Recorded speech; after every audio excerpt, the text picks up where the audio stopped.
Okay, so now we're going to discuss about the other Laplace properties. And in total, as seen here, there are generally about 10.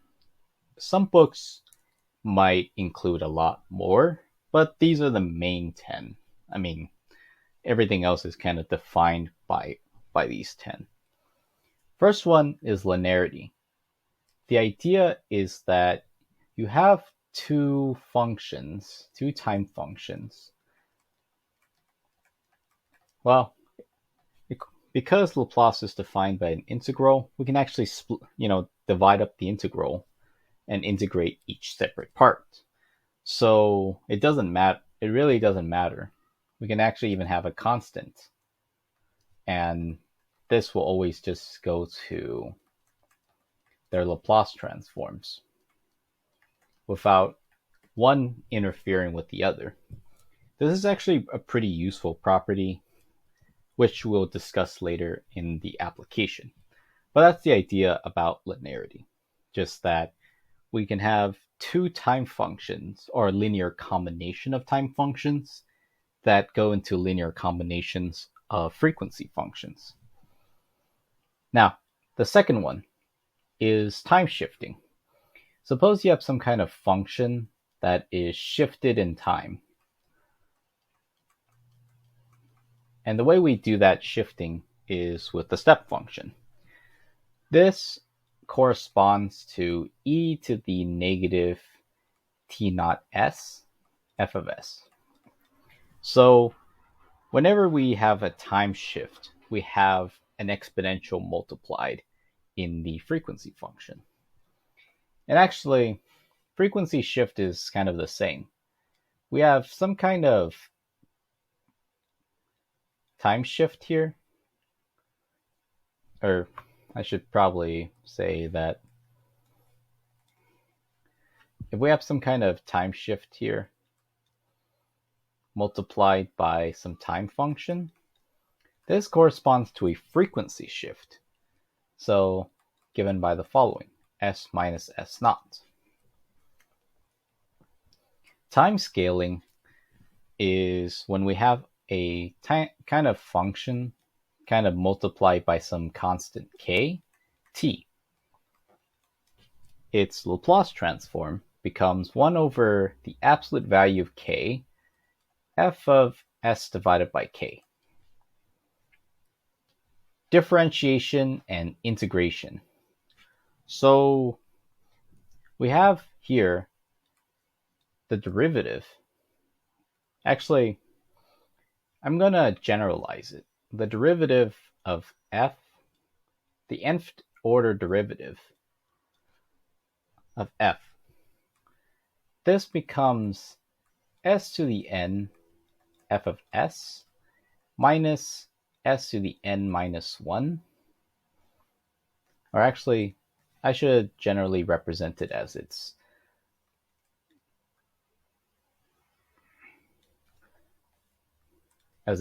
complete form. N k equals 0, s to the n minus k, f to the n minus f to the n minus 1, or sorry, f to the k minus 1 derivative when plugging in 0. What this is essentially saying is that when we're given an nth order derivative, we can actually simplify it down to a polynomial. And it has a bunch of initial condition terms. If we say that this is all 0, then we can state the following simplification.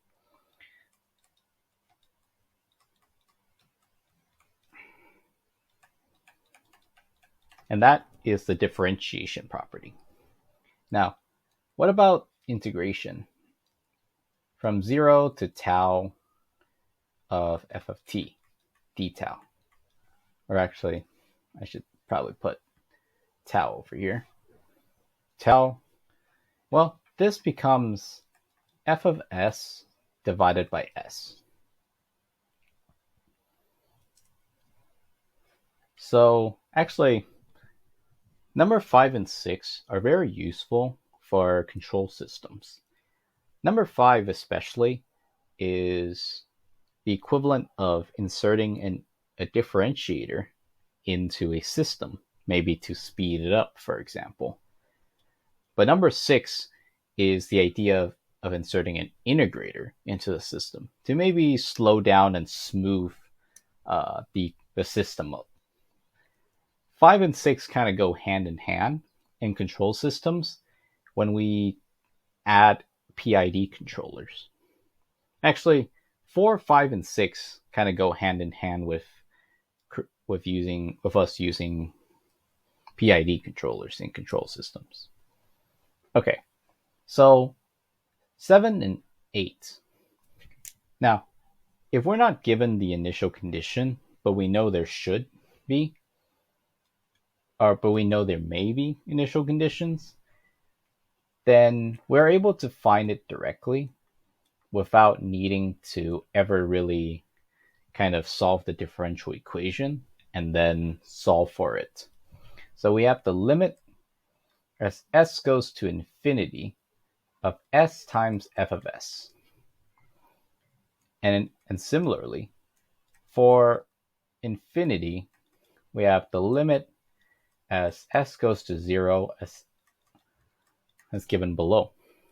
Now, number 8 is very useful for finding steady state, but number 7 is very useful, perhaps in circuits, to find initial conditions when we're given only the frequency function. Now, number 9, the derivative of Laplace, or sometimes in the books they call it multiply by t. If you have some kind of t multiplied onto a function, then by the multiplying by t property, this becomes negative 1 to the n d to the n dsn, acting on your frequency function. And lastly, number 10, and one of the most powerful because it leads to the convolution, because it leads to a theorem very commonly used in control systems, although not directly, is convolution. Convolution, the idea is you take two functions and kind of interlace them, just try and see how one affects the other. You're kind of convolving them, trying to see how one behaves under the influence of another. And this actually leads to the discussion about transfer functions, which we'll talk about in the application of Laplace transforms. So given two functions, f of t, convolve with each other, the Laplace transform is the multiplication of them. In essence, that convolution leads to multiplication. And actually, the inverse is true. Multiplication leads to convolution. And that is the basis of many analysis in control systems. In the next video, we're going to talk about the one main application of Laplace transform that we use over and over and over for electrical engineers and even mechanical engineers in discussing about control systems. Okay, thank you.